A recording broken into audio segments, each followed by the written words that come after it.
Hi everybody, Staria here with Alaska Root Wellness. Today we're going to talk about meat consumption.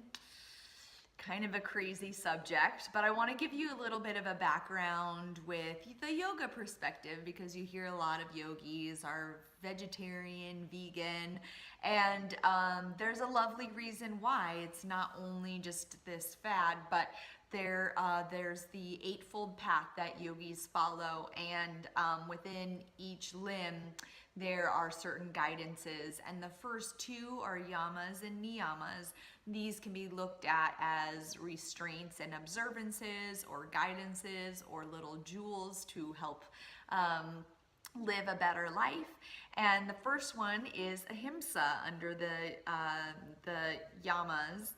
And so we look at ahimsa as nonviolence. Nonviolence meaning towards each other, but also towards animals and all living beings on this planet. And that includes what we're putting into our bodies. So nonviolence, non-harming, not killing to provide us with food. So that is where the yoga philosophy comes from.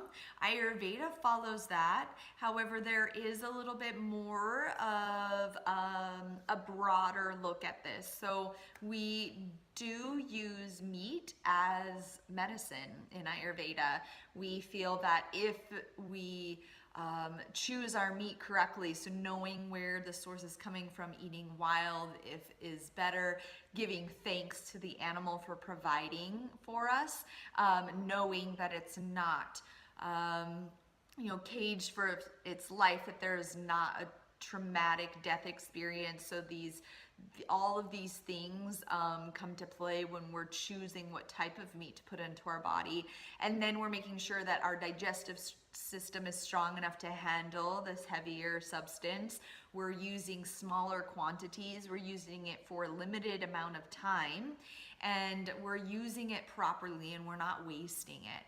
So Ayurveda really looks at this entire picture and then has meat as medicine for a period of time, and then you go back to your more vegetarian diet.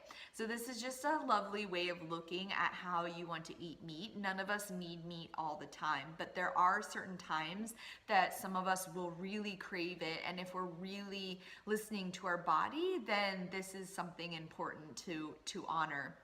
Also, I think that we need to not be so judgmental of everybody who eats meat and doesn't eat meat. We also need to look at their body type, their dosha, right? Their vata, pitta, kapha. And we also need to look at the seasons and where is this person living. People that are living in the more northern states where it's so cold and for longer periods of time it's darker and there's a lot more snow, they wouldn't survive off salads every day. And we need to be able to honor that, and there are a lot of practices that still people have that eat more of a meat-based diet during the winter, and then they live off of more vegetables in the summer, and that is for survival purposes and to make sure that they can stay strong. So there's different reasons. Ayurveda is open to all of them. It really makes sure that we do honor the animal and that we do look at it as a medicine and not an everyday substance just for pure pleasure and taste sensation. Also, if you're gonna be eating meat, make sure that you eat it during the daytime. That's when your digestive system is at its highest.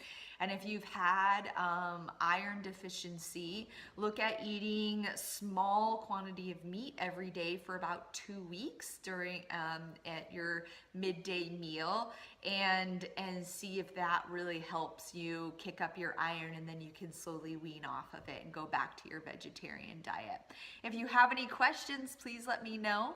Otherwise, I will see you next week. Have a lovely day, everybody, and namaste. Take care.